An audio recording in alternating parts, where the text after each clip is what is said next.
Assalamualaikum warahmatullahi wabarakatuh. Oke, sebelum kita mulai ceritanya, bantu tekan tombol like dan berkomentar juga. Oke, guys. Bab 1636 sampai bab 1640. Suetu berkata dengan sedikit kecewa, "Jika kamu tidak membiarkan aku berkelahi, apa gunanya setelah ini selesai?"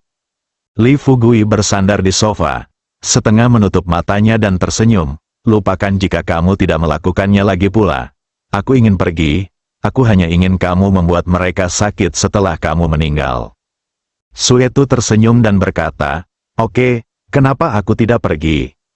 Setelah meninggalkan kata-kata ini, Suetu dengan cepat berbalik dan pergi. Hua Duoduo dan Liu Xia juga berdiri saat ini.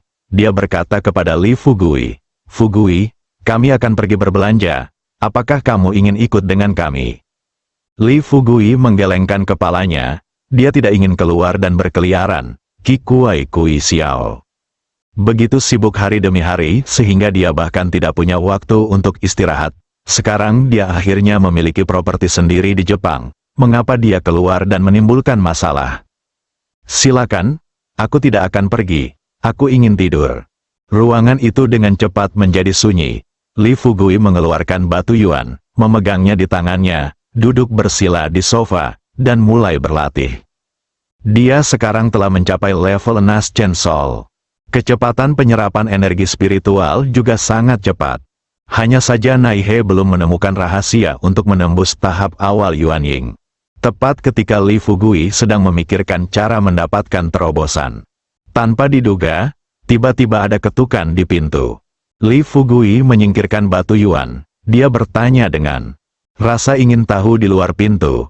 "Siapa itu?" Suara lembut seorang wanita kecil terdengar dari luar pintu. "Halo, Tuan, saya Fujino-kun yang diutus khusus untuk melayani Anda." Dia pasti wanita cantik. Li Fugui sedang memikirkannya dan berkata sambil tersenyum, "Kalau begitu, ayo segera masuk." Pintunya terbuka. Seorang gadis cantik berseragam pelayan berjalan menuju Li Fugui dengan kakinya yang panjang. Li Fugui melihat pemandangan ini. Matanya langsung melebar. "Meskipun saya telah melihat banyak keindahan, namun gadis di depannya masih bisa membuat jantung Li Fugui berdebar kencang." Setelah melihat ekspresi Li Fugui, wanita itu juga menunjukkan senyuman tipis. Dia berpikir, "Pria Bao, bukankah kamu juga terlihat sangat kuat? Tunggu dan lihat bagaimana aku memenggal kepalamu." Itu ide sederhananya. Li Fugui langsung mengetahui identitas pihak lain. "Saya tidak menyangka orang-orang di grup mulut hitam cukup baik. Ini terlalu keras, sekarang saatnya menjadi lunak. Semua perangkap madu digunakan untuk diriku sendiri." Tepat sekali, Hua Duoduo dan Liu Xia sama-sama sudah pergi sekarang, dan dia akan menghabiskan waktu dengan liar bersama gadis kecil lembut di depannya. Sambil berpikir seperti ini dalam pikiranku, Li Fugui kemudian tersenyum dan bertanya, "Ngomong-ngomong, cantik, siapa namamu?" Wanita itu tersenyum dan datang ke posisi kurang dari 1 meter dari Li Fugui, berhenti, dan berkata sambil tersenyum, "Halo, Tuan, namaku Koike Mirei." Li Fugui sudah mengulurkan tangannya saat ini.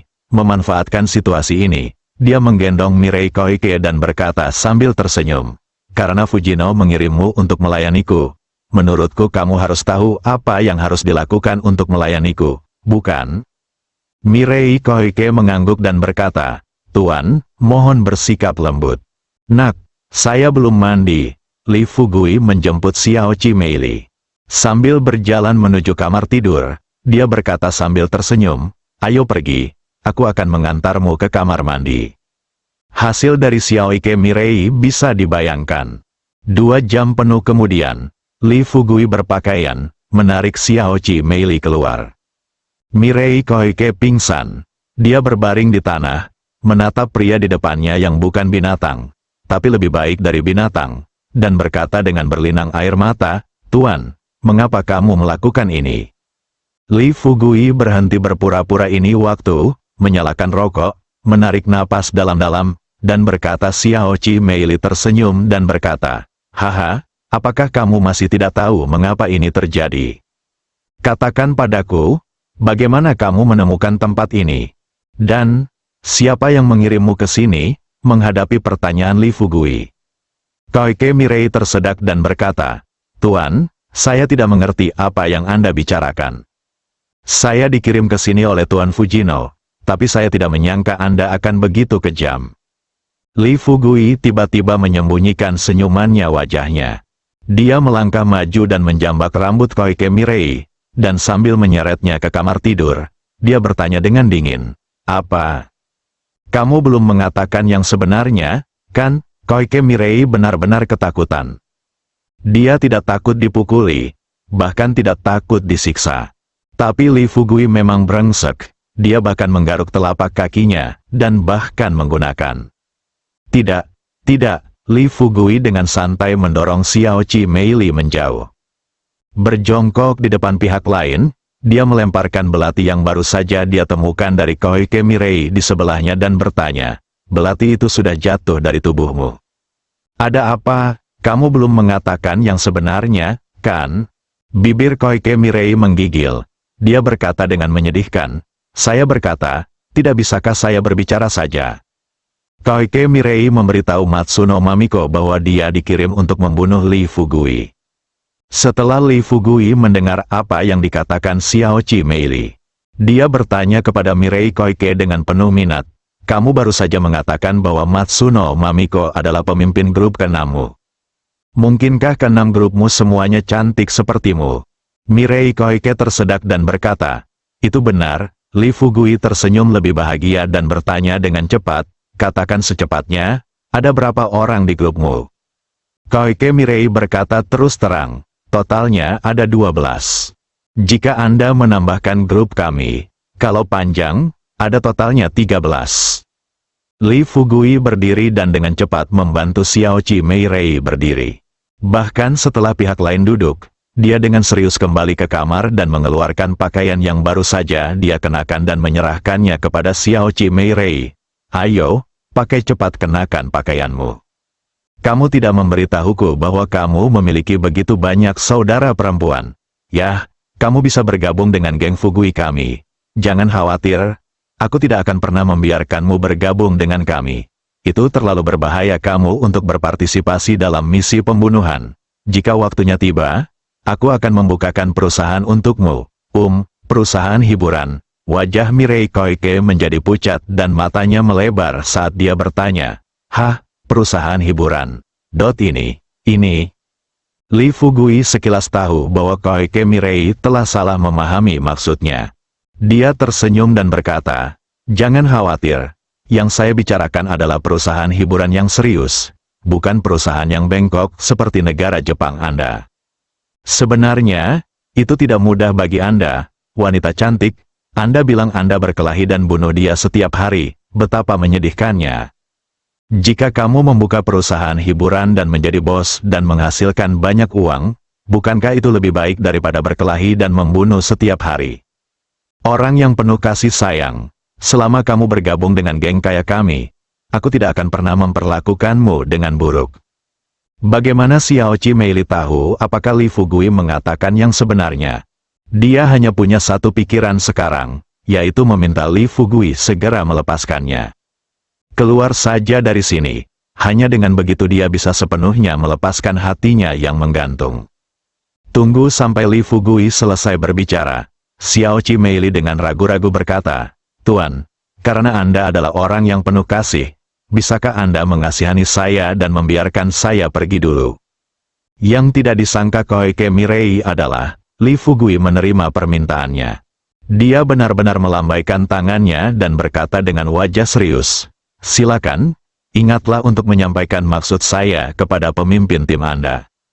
Saya harap kita tidak akan canggung saat kita bertemu lagi. Mirei Koike naik dari tanah berdiri. Dengan hati-hati, dia mundur keluar pintu sedikit demi sedikit. Baru saja keluar, dia tidak punya waktu untuk berpikir terlalu banyak, dan saya berlari dengan liar ke kejauhan. Li Fugui bersandar di sofa dengan ekspresi nyaman di wajahnya. Tepat pada saat ini, Yamamura Ichiharu masuk melalui pintu bersama 50 orang terpilih. Li Fugui melirik sekelompok orang di depannya. Dia tidak mengatakan omong kosong apapun. Dia hanya berkata terus terang kepada semua orang, "Aku memanggilmu ke sini karena aku ingin melatihmu menjadi sekuat terada dan yang lainnya. Adapun transformasinya, apa yang akan kamu lakukan setelah kamu menjadi master?" Kali ini, sebelum Li Fugui selesai berbicara, tanpa diduga, seorang pemuda di depannya berteriak, "Bunuh kelompok mulut hitam itu." Semua orang juga berteriak keras. Li Fugui melihat ini. Senyuman puas muncul di wajahnya. Dia berdiri dan berkata sambil tersenyum, Ya, slogan sementara geng Fugui kami adalah menghancurkan kelompok mulut hitam. Nah, kalian anak muda masih sangat sadar. Mulai besok, kamu akan biarkan saya menjadi pemimpin tim. Saya akan menugaskan Anda 5 saudara laki-laki. Pemuda itu segera berlutut di depan Li Fugui dan berkata, "Terima kasih, Penatua." Li Fugui melihat ini, baru setelah itu dia mengerti mengapa Liu Xia sangat menyukai hotel ini, dan bahkan memuji layanan penuh perhatian seperti berlutut. "Jangan beritahu aku dulu, orang-orang di depan saya ini berlutut di setiap kesempatan, sungguh menyayat hati untuk ditonton." Li Fugui melangkah maju dan menyentuh kepala anak itu, tersenyum dan berkata, "Jika kamu ingin berterima kasih padaku, bunuh beberapa orang lagi dari grup mulut hitam." Sambil berbicara, Li Fugui mengeluarkan sebotol cairan spiritual tingkat bawaan dari saku celananya, lalu kembali ke kamar tidurnya dan mengeluarkan beberapa botol lagi.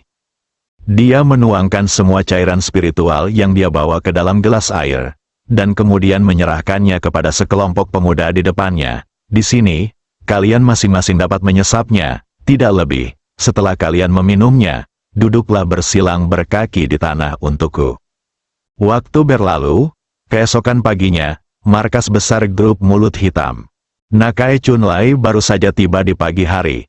Menurut latihan sebelumnya, dia pertama kali pergi memberi penghormatan kepada seniornya yang pernah menjabat sebagai pemimpin grup mulut hitam. Dikelilingi oleh beberapa wakil ketua tim, Nakajiang Chunlai baru saja berdiri di aula utama ketika bau menjijikkan tiba-tiba keluar dari ruangan. Nishijima Soji, yang mengikuti Nakai Chunlai, adalah orang pertama yang mengerutkan kening dan bertanya dengan bingung. "Bukankah rumahnya sudah dibersihkan kemarin? Ikuti saja arah datangnya bau tersebut. Tunggu sampai mereka sampai di tablet peringatan yang diabadikan di depan aula utama." Di bawah cahaya terang, segumpal kue yang berubah warna menjadi agak hitam muncul di meja altar. Kuncinya adalah, pihak lain justru mengolesi papa langsung pada setiap tablet spiritual. Situasi ini, Nakai Chunlai hampir pingsan saat kejadian itu. Dia mengertakkan gigi, mengepalkan tinjunya, dan berteriak, "Baga!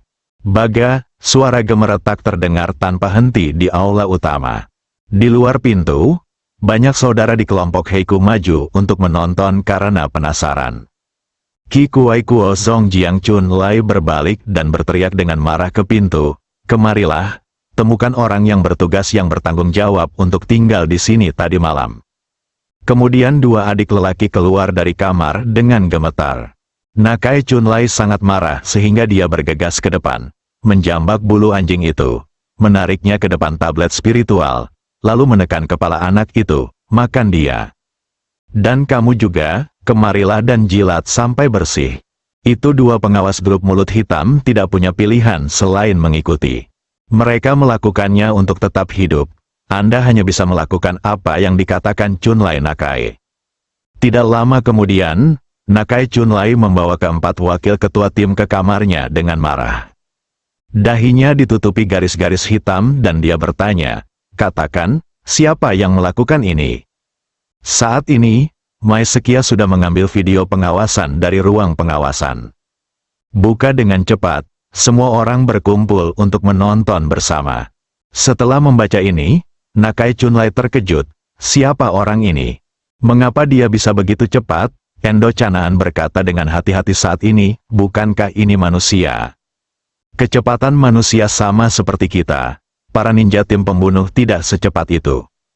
Hanya Nishijima Masaki, yang pernah bertarung melawan Li Fugui, yang mengatakan kata demi kata, "Jika tebakanku benar, tim mulut hitam mendatangi kita tadi malam." Seorang master dari Tiongkok. Mendengar kata Tiongkok, Nakajiang Chunlai tidak bisa tidak memikirkan Fugui Gang, Penatuali. Baga, bukankah itu berarti tidak ada yang benar-benar bisa mengalahkannya? Nishijima-kun, tolong temukan Black Tank untukku sekarang juga. Begitu sampai di depan Nakajiang Chunlai, dia segera berlutut di tanah, ketua tim, kamu mencari saya. Sebelum dia bisa menyelesaikan kata-katanya, dia langsung disela oleh Nakajiang Chunlai. Nakai Chunlai berkata dengan keras, Kuroto-kun, tolong beritahu saya, bagaimana Anda menangani masalah yang saya katakan. Berapa banyak orang dari geng Fugui yang terbunuh kemarin? Di awal, Hei Teng masih sangat menegaskan keputusan yang diambil di atas. Karena selama semua anggota muda geng Fugui tersingkir, hanya tersisa beberapa pemimpin, maka tidak ada yang perlu ditakutkan. Tapi ternyata begitu, makanan di sini baru saja keluar belum lama ini. Situasi perang telah berbalik sepenuhnya. Awalnya, pasukan mereka masih diuntungkan, namun kurang dari 2 jam kemudian, dia mulai menerima telepon dari bawahannya. Tidak ada pengecualian. Bawahannya sangat rentan terhadap anggota geng Fugui. 1 hari penuh, ratusan anak buahnya tewas, belum lagi berapa banyak yang terluka. Dalam hal ini, dia secara alami tidak bisa tidur di malam hari. Duduk di kantornya, dia menunggu sampai pagi ketika dia menghitung jumlahnya lagi. Kemarin, siang dan malam, dalam 24 jam, lebih dari 300 anak buahnya terbunuh. Di sini dia sedang memikirkan bagaimana cara memberitahu Chunlai Nakae tentang masalah ini, tetapi tiba-tiba telepon berdering lagi. Zongjiang melihat ini. Dengan wajah gelap, dia bertanya dengan dingin dan keras, apa yang kamu lakukan sambil berdiri diam? Mengapa kamu tidak menjawab telepon? Setelah mendengar ini, Kuroteng hanya bisa gigit jari dan menyambungkan panggilan tersebut. Akibatnya, sebelum dia sempat berbicara, salah satu adik laki-lakinya berteriak minta tolong di ujung telepon yang lain. Saudaraku, tolong, kami dikepung, orang-orang dari geng Fugui. Sebelum dia bisa berkata apa-apa lagi selesai, jeritan salah satu saudara laki-lakinya terdengar dari ujung telepon. Tanpa keraguan, pihak lain menjadi dingin. Suara yang sangat keras. Wakil ketua tim dan Nakai Chunlai di ruangan itu semua mendengar panggilan bantuan dari ujung telepon yang lain. Menghadapi keadaan ini, Hei Teng sebenarnya tidak perlu menjelaskan. Orang-orang ini sudah tahu apa yang terjadi di luar. Meskipun ini, Nakai Chunlai masih tidak mempercayainya. Dia tidak menyangka kelompok mulut hitamnya akan begitu rentan. Setelah menghirup udara dingin, Nakai Chunlai memandang Kuroto dan bertanya, katakan padaku, apa yang terjadi di luar? Saya hanya dapat memberitahu Anda situasi spesifiknya secara mendetail. Setelah semua orang mendengarkan perkataan Hei Teng, semua terdiam.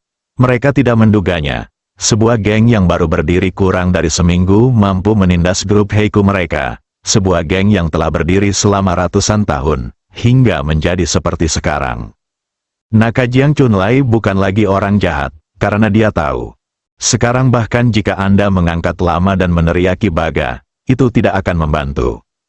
Hal terpenting saat ini adalah melakukan segala kemungkinan. Singkirkan geng Fugui dengan cepat.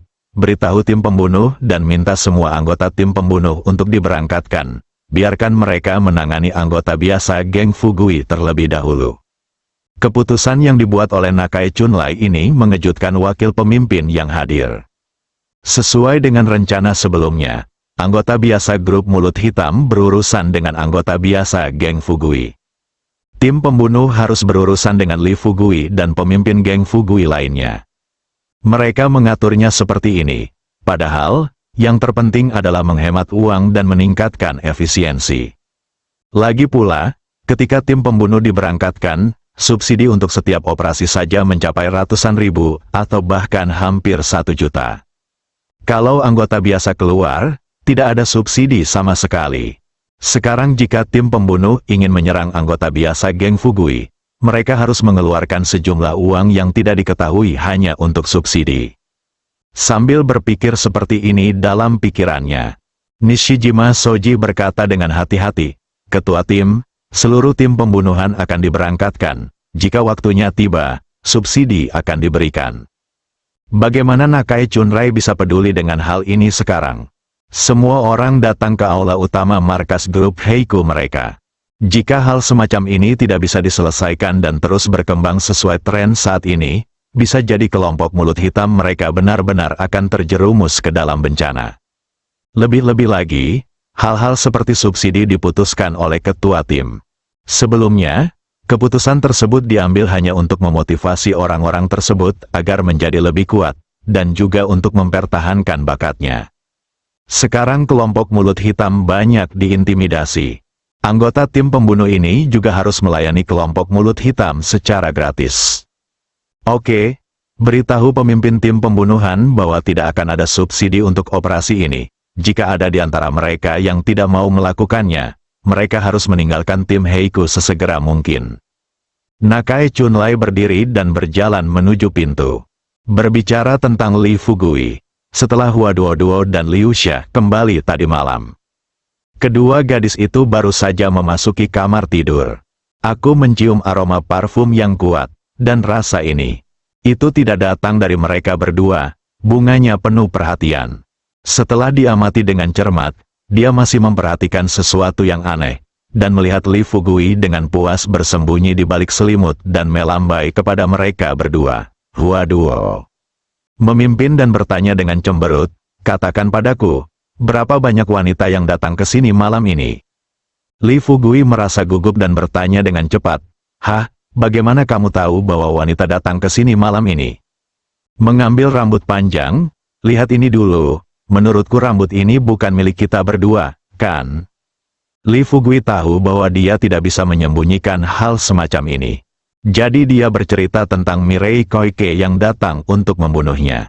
Namun, yang tidak diharapkan Li Fugui adalah, dia baru saja selesai berbicara. Hua Duoduo tiba-tiba berkata, Li Fugui, apakah menurutmu kami akan mempercayai apa yang kamu katakan? Li Fugui tertegun pada awalnya. Kemudian dia berteriak, ini tidak adil. Saya tidak perlu berbohong kepada Anda tentang hal semacam ini, kan? Hua Duo mencibir dan berkata, saya menyarankan Anda untuk mengatakan yang sebenarnya dengan jujur. Jika Anda tidak melakukannya, beri aku penjelasan yang jelas. Liu Xia dan aku tidak akan bisa membiarkanmu. Berbeda dengan Hua Duo, Liu Xia sangat percaya pada kata-kata Li Fugui.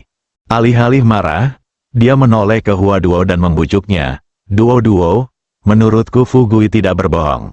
Selain itu, grup mulut hitam harus mencoba segala cara untuk menyingkirkan Fugui sekarang. Bisakah mereka menemukan ini? Mencari jalan adalah hal yang lumrah. Li Fugui mengangguk dengan tergesa-gesa dan berkata, ya, kamu sudah bersamaku begitu lama, apakah aku terlihat seperti orang yang sangat biasa-biasa saja? Li Fugui tidak bisa tidak memikirkan adegan ketika dia menindas Mirei Koike. Dia tidak bisa menahan diri untuk tidak menunjukkan sedikit pun warna merah di wajahnya. Hua Duo bertanya kata demi kata, kalau begitu, tolong beritahu saya bahwa pihak lain datang untuk membunuh Anda. Di mana dia sekarang? Hua Duo kemudian melanjutkan menambahkan, jangan bicara omong kosong tentang dia yang melarikan diri. Saya tahu kekuatan Anda, di negara Jepang, jika Anda menunjukkan kekuatan Anda yang sebenarnya, mereka mungkin menganggap Anda sebagai amaterasu. Mengatakan bahwa bunganya akan mekar, jujur, efektivitas tempur Li Fugui saat ini. Di negara Jepang, ini sudah merupakan keberadaan yang tak terkalahkan. Meskipun Jepang memiliki karate dan ninja, tetapi keduanya, meskipun mereka berlatih sampai mati, mereka hanyalah orang biasa. Paling-paling, mereka sedikit lebih kuat dan lebih cepat, dan tidak mungkin untuk melatih vitalitas mereka. Tapi Li Fugui berbeda. Kekuatan Li Fugui saat ini telah mencapai tingkat jiwa baru lahir yang menakutkan.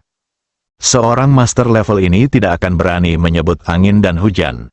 Tapi tidak ada masalah membunuh 30 atau 50 orang hanya dengan satu gerakan. Li Fugui tahu bahwa satu kebohongan membutuhkan 10 atau bahkan ratusan kebohongan untuk ditutup-tutupi. Lebih-lebih lagi, Hua Duo sudah lama mengikutinya dan sudah mengetahui karakternya. Jika dia terus bertarung sekarang, kepercayaan antara kedua pihak akan sangat berkurang. Pikirkan ini, Li Fugui berkata terus terang, itu dia. Li Fugui menceritakan keseluruhan cerita dalam satu tarikan napas. Tentu, ada beberapa adegan di sini yang Li Fugui tidak berani ungkapkan. Hua Duoduo dan Liu Xia mendengarkan kata-kata Li Fugui selama 2/3-nya, dan kedua gadis itu sudah gemetar karena tawa. Terutama bunganya, saat ini, dia tidak lagi curiga terhadap Li Fugui. Karena dia bisa merasakan dari perkataan Li Fugui bahwa di matanya inilah Li Fugui, seorang pria bohemian tapi baik hati.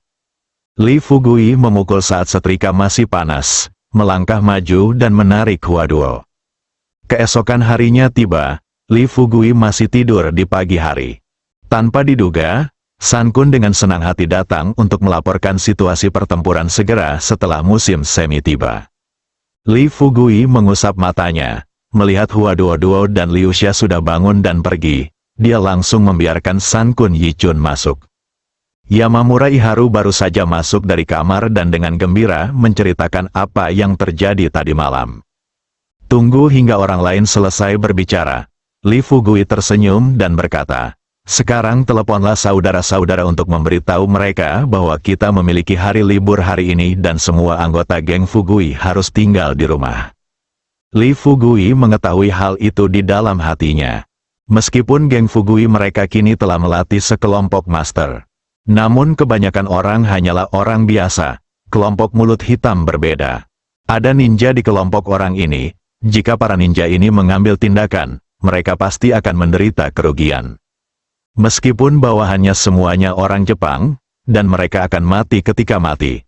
Tapi setelah dipikir-pikir, karena dia telah membentuk geng Fugui, dia tidak bisa begitu saja melihat mereka dihancurkan, bukan?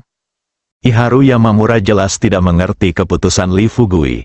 Dia mengerutkan kening dan berkata, Tuan Li, dapat dikatakan bahwa kita memiliki kemenangan telak melawan kelompok mulut hitam. Saran saya adalah kita harus menyerang selagi setrika masih panas dan terus bermain dengan mereka hari ini. Tanpa berpikir, selagi setrikanya panas, kita bisa terus bermain dengan mereka. Sial, kemarin adalah pertarungan antara anggota biasa grup mulut hitam dan anggota biasa geng Fugui para master yang baru-baru ini saya latih di sini, dan mereka menempati posisi dominan. Jika bukan karena ini, dalam istilah manusia, sudahkah Anda menghitung berapa banyak orang yang hilang dari geng Fugui kemarin?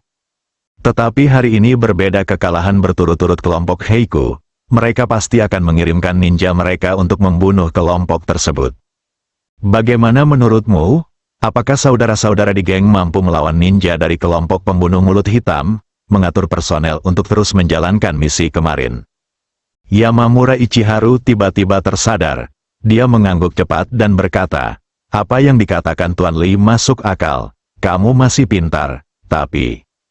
Jian Shankun Yichun ragu-ragu untuk berbicara. Li Fugui mengerutkan kening dan bertanya, ada apa? Jika ada yang ingin kamu katakan, katakan saja.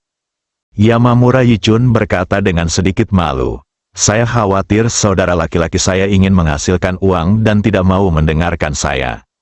Li Fugui bergembiralah, turun dari tempat tidur, berpakaian, dia berkata sambil tersenyum, apa yang kamu khawatirkan hanyalah omong kosong belaka.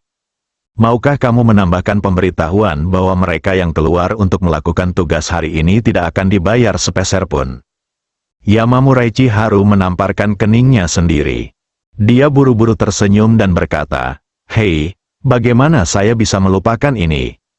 Tuan Li, bolehkah saya menambahkan satu hal lagi? Mereka yang keluar untuk menjalankan misi hari ini tidak hanya tidak dibayar, tetapi juga menghadapi bahaya, milik kita. Geng juga maukah kamu mengirim ahli untuk mendukung? Li Fugui berkata sambil tersenyum, itu cerdas, ayo pergi dan beritahu dia sekarang. Dia menyuruh San Kun Yichun pergi. Li Fugui tahu bahwa sekaranglah waktunya melancarkan serangan umum terhadap kelompok Heiku. Sekarang geng Fugui tidak hanya memiliki kantor pusatnya sendiri, tetapi juga industri pertama mereka di Jepang. Yang terpenting adalah grup Heiku pasti sedang dalam kekacauan sekarang. Jika saya bisa membuat mereka lebih kacau secara internal. Jadi selanjutnya, grup Heiku 100% akan mengumpulkan semua anggota kunci di negara Jepang. Tunggu sampai orang-orang ini datang. Saat itulah dia, Li Fugui, secara resmi memusnahkan semua kelompok mulut hitam. Saya berpikir dengan sangat bahagia dalam pikiran saya. Li Fugui keluar dan duduk di meja makan. Hua Duo kebetulan datang membawa sarapan dan menyerahkannya kepada Li Fugui. Ini, cepat makan. Setelah makan, kamu bisa pergi berbelanja hari ini, kan? Berkata. Tidak, waktu, ada sesuatu yang lebih penting hari ini daripada kemarin. Saat ini, Hua Duo hanya bisa mengerutkan kening dan bertanya, apa yang lebih penting dari kemarin? Katakan padaku, apa itu? Sambil tersenyum, kamu akan tahu nanti. Ya, tampilan ini memudahkan orang untuk berpikir terlalu banyak. Wajah cantik Hua Duo memerah dan dia mengutuk tanpa malu-malu. Li Fugui tampak santai. Dia tersenyum pada Hua Duo dan berkata, apa yang kamu pikirkan, kenapa aku begitu tidak tahu malu? Hua Duo tidak menjawab. Saat ini, Suetu sedang sarapan dan melangkah maju untuk memberitahu Li Fugui tentang tindakan heroiknya tadi malam. Akibatnya, Suetu tidak selesai berbicara. Hua Duo berkata dengan ekspresi jijik, saya sedang berbicara tentang Suetu. Bisakah kamu berhenti bersikap begitu menjijikkan? Apakah kamu malu? Kamu masih bisa mengatakan hal seperti itu. Suetu tersenyum acuh tak acuh dan berkata, apa yang perlu dipermalukan tentang? Yah, bukankah normal jika orang makan, minum, dan buang air besar? Hanya saja aku buang air besar di tempat yang salah tadi malam. Hua Duo terdiam beberapa saat, melihat makanan di piring. Dia benar-benar kehilangan nafsu makannya. Li Fugui tidak bisa menahan tawa, dan bercanda kepada Suetu.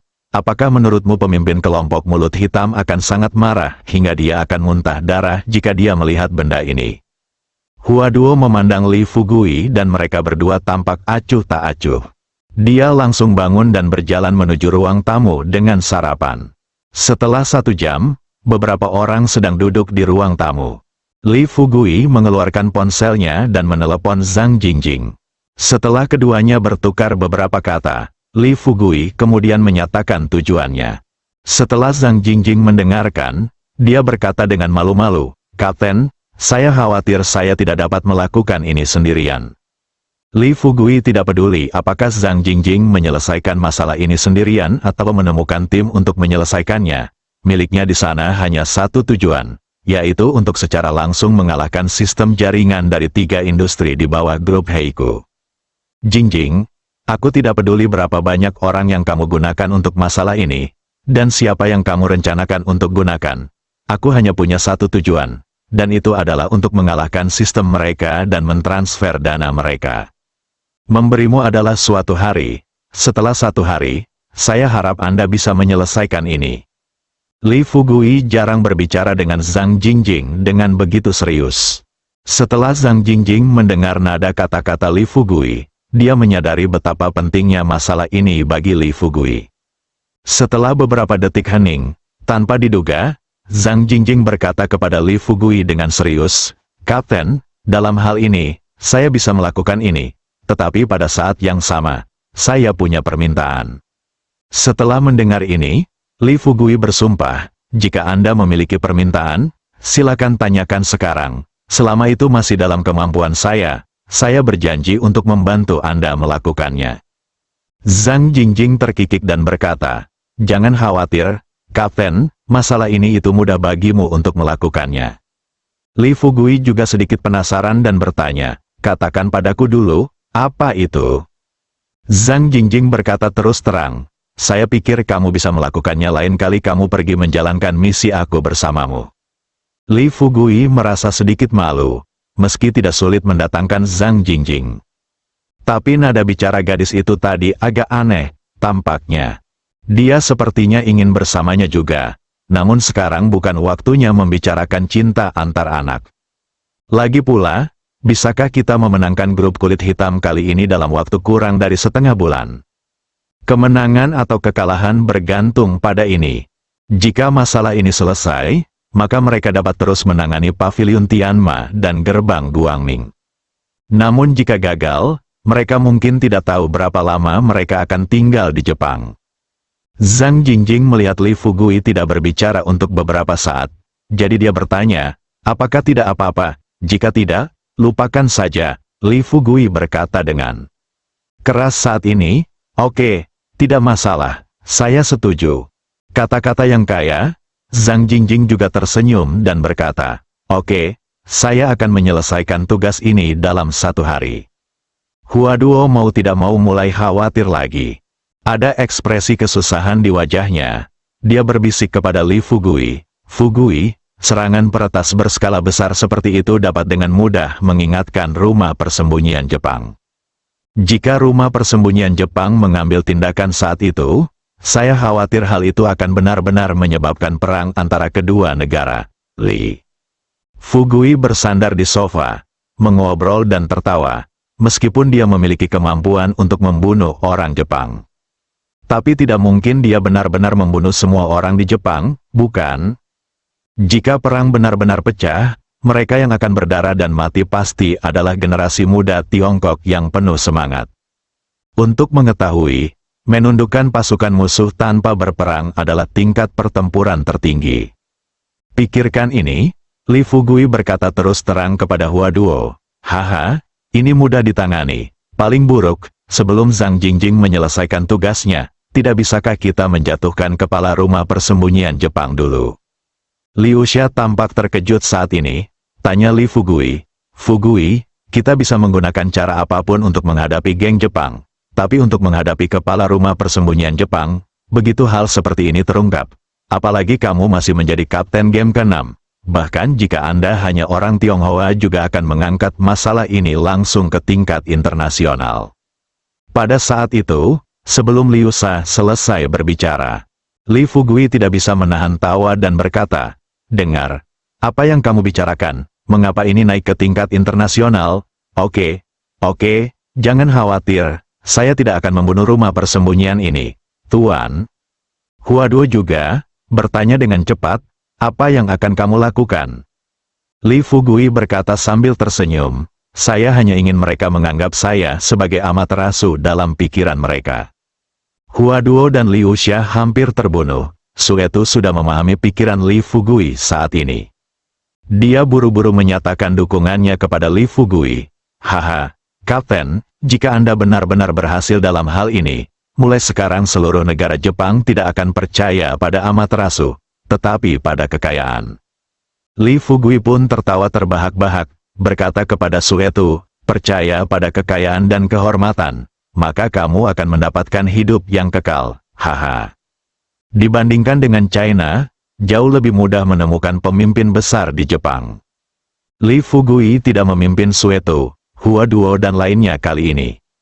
Dia hanyalah seorang laki-laki, dan dia menemukan kantor kepala rumah persembunyian dengan lancar. Pak Kawasaki, komandan rumah persembunyian Jepang, sedang duduk di kursi kantornya, menundukkan kepala dan sibuk dengan pekerjaan di tangannya. Melihat seseorang mengetuk pintu, dia berkata terus terang, silakan masuk. Li Fugui memasuki ruangan sambil tersenyum, baru saja masuk ke pintu. Dia menutup pintu dengan santai. Tuan Kawasaki mengangkat kepalanya dan melirik ke arah Li Fugui. Melihat pengunjung itu adalah orang asing, dia bertanya karena penasaran, Tuan, ada yang bisa saya bantu? Li Fugui duduk di hadapan Tuan Kawasaki, tampak misterius berkata, dengan sedih, saya di sini bukan untuk meminta bantuan, saya di sini hanya untuk membantu orang lain. Pertanyaan, bantu orang lain? Siapa yang Anda coba bantu? Li Fugui berkata terus terang, saya di sini untuk membantu Anda orang Jepang. Tuan Kawasaki bingung, dan matanya menjadi sedikit lebih curiga Fugui. Dia tampak seperti sedang melihat orang gila. Tuan, apakah Anda datang ke tempat yang salah? Ini? Sebelum Kawasaki-kun sempat menyelesaikannya, Li Fugui mengucapkan kata demi kata, saya tidak datang ke tempat yang salah. Saya hanya datang ke sini untuk berdiskusi dengan Anda dan membantu semua orang di negara Jepang melarikan diri dari lautan kesengsaraan. Kawasaki perlahan-lahan kehilangan kesabaran. Tuan, jika Anda memiliki kebutuhan, saya dapat membantu Anda. Katakan di depan saya, tolong jangan selalu mengatakan omong kosong seperti itu. Li Fugui memandangi hiasan kaca di meja Kawasaki. Dia tersenyum dan bertanya, "Kawasaki-kun, bisakah kamu menunjukkan kepadaku benda ini?" Kawasaki tidak tahu apa yang ingin dilakukan Li Fugui, jadi dia mengangguk dan berkata, "Oke." Li Fugui lalu mengulurkan tangannya dan mengambil hiasan kaca dulu. Setelah bangun dan melihat lebih dekat, dia bertanya pada Kawasaki, "Benda ini, apa yang kamu lihat?" Kawasaki-kun jelas tidak mengerti maksud perkataan Li Fugui. Ia berkata dengan santai, "Itu hanya hiasan kaca, apalagi itu?" Li Fugui tersenyum tipis, melambai kepada Pak Kawasaki dan berkata, "Oh, tidak, ini bukan hiasan. Ini bukan hiasan." "Apa itu?" Li Fugui menggunakan energinya dan mengerahkan sedikit kekuatan pada jari-jarinya, dan mendengar kaca mulai pecah. Kemudian, gadget hijau zamrud yang semula indah berubah menjadi bubuk putih. Sedikit bubuk jatuh di atas meja. Kawasaki tercengang. Dan Li Fugui, setelah hiasan kaca di tangannya berubah menjadi bubuk kaca, dia mengedarkan energinya, dan cahaya keemasan menyinari tubuhnya. Saat cahaya keemasan muncul, tubuh Li Fugui juga mulai bangkit. Ketika kakinya meninggalkan tanah dan tubuhnya tergantung di depan mata Kawasaki, pena di tangan Kawasaki jatuh ke tanah, dan matanya dipenuhi dengan kata-kata yang luar biasa. Li Fugui terus bertanya pada Kawasaki, "Maaf, apa yang kamu lihat sekarang?" Bibir Kawasaki sedikit bergetar, kakiku mulai terasa lemas. Dia tidak bisa menahan diri untuk tidak berseru, "Amaterasu, Amaterasu." Senyuman tipis muncul di sudut mulut Li Fugui. Dia mengumpulkan energinya, ia jatuh ke tanah lagi. Setelah duduk di depan Kawasaki lagi, Li Fugui mengeluarkan sebotol cairan spiritual dari tangannya dan menyerahkannya kepada Kawasaki. "Ini adalah cairan kelahiran kembali. Minumlah dan kamu akan terbebas dari penyakit dan bencana. Jika tidak percayalah, kamu bisa mencobanya." Kawasaki belum pulih dari kejadian tadi. Bibirnya terus bergetar. Ambil napas dalam-dalam, setelah menenangkan diri sebanyak mungkin. Jadi dia segera bertanya pada Li Fugui, "Maaf, siapa kamu?" Li Fugui berkata terus terang, "Bukankah kamu baru saja mengatakannya? Menurutmu aku ini siapa sekarang?" Kawasaki berpikir dalam benaknya penampilan Amaterasu. Tapi perhatikan baik-baik Li Fugui di depan Anda. Tampaknya pemuda ini tidak mirip dengan Amaterasu di kuil Jepang mereka. Bersambung.